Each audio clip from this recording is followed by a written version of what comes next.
Muy buenas. Vamos a aprender entonces cómo manejar una función. Esa función la vamos a llamar factorial.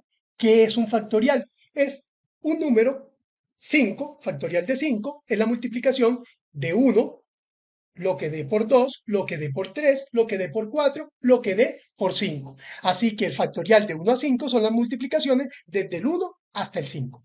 Vamos a hacerlo con Python, que tiene varios puntos que hay que tener en cuenta. Si nos damos cuenta, vamos a mirar que aquí empieza Python y nos dice numeral, él lo toma, el compilador dice, oh, esto no es una instrucción, esto es un comentario que está haciendo el programador, así que lo deja de lado. Def es la palabra para definir, en este caso, una función. ¿Por qué sé que es una función? Es decir, algo que me va a devolver un valor, porque estoy devolviendo precisamente aquí un valor que se llama f. Entonces, defino fact y recibo x. En todo caso, el compilador en este momento no lo va a tener en cuenta. Lo va a entender, pero no a tener en cuenta. Cuando llega acá, él se da cuenta que esta sí es la primera línea que él debe utilizar. Entonces, él va a hacer esto como primera línea. A X le va a convertir lo que se digite por teclado en un número entero. ¿Cómo es la instrucción? Input digita un número para saber su factorial. Aquí le voy a colocar dos punticos para que veamos dos punticos. Y entonces él imprime esto en pantalla. Pero luego eso lo va a convertir en un entero. Y ese entero se lo va a pasar a X. O sea que X ya tiene definido un valor tipo entero. Luego va a imprimir factorial de tal cual porque está en comillas.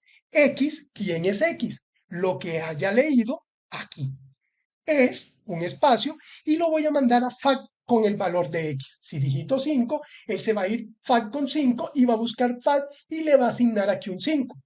Hace el proceso de factorial multiplicando, ojo este punto, para ir de 1 a x más 1. ¿Por qué? Porque si yo no le digo eso, lo va a hacer hasta 4. Si le mando un 5, lo va a hacer hasta 4. Le tengo que colocar un 1 más por la sintaxis propia de Python.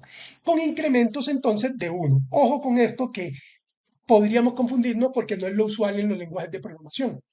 Y luego hace su ciclo teniendo en cuenta que estos dos puntos dicen el inicio del ciclo y la tabulación es la que me dice hasta dónde va a llegar. Si nos damos cuenta, va a llegar hasta este print sin incluir el segundo print. Entonces, de esa forma lo haría. Miremos aquí, si yo coloco un print sin esta parte, imprime y baja la próxima línea. Pero como el print tiene esta instrucción en igual, entre comillas, lo que me va a hacer es imprimir una coma cada vez que vaya acercándose al factorial por la iteración. Luego, al final, va a imprimir estos punticos y luego va a regresar el valor. Toda esta función ya tiene un valor. ¿Quién es el valor? Lo que haya recopilado en F. En F, entonces, retorno y como se llamó aquí, va a tener el valor de F. Y de esa forma se mandan los parámetros a una función que devuelve un valor. Vamos a correrlo. Entonces, aquí paramos en esta parte y le decimos que 5, sabemos que 120. Entonces, esto nos va mostrando cómo se va incrementando el factorial, ¿cierto? 120, y luego el último valor que tiene f sería 120. Ese valor se enfrasca en este retorno y es el que nos va a imprimir. Por eso al final nos dice que factorial de 5, que fue el número que yo digité, es 120. Vamos a hacer un cambio. Vamos a quitar de aquí este int y vamos a correr. Si lo corremos, vamos a correrlo aquí. Nos damos cuenta que aquí hay un error y nos dice que hay un problema con esto. ¿Por qué? Porque en esta parte deben haber números. Si yo le digo es así, input, y lo paso acá, él realmente estaría cogiendo un valor tipo string y lo estaría pasando acá. Cuando yo le digo factorial, le estoy mandando un string y él va a tratar de hacer un for cuando necesita forzosamente un número.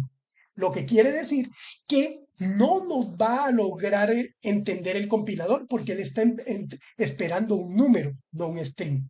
Por lo cual es necesario decirle acá o en algún lado que convierta ese número a un entero. Y esta es una de las cosas que hay que tener muy en cuenta con Python. Python no requiere que definamos de qué tipo va a ser exactamente antes de iniciar, pero si lo requiere, tenemos que hacer los cambios. A partir de este momento, X ya será un número entero. Gracias.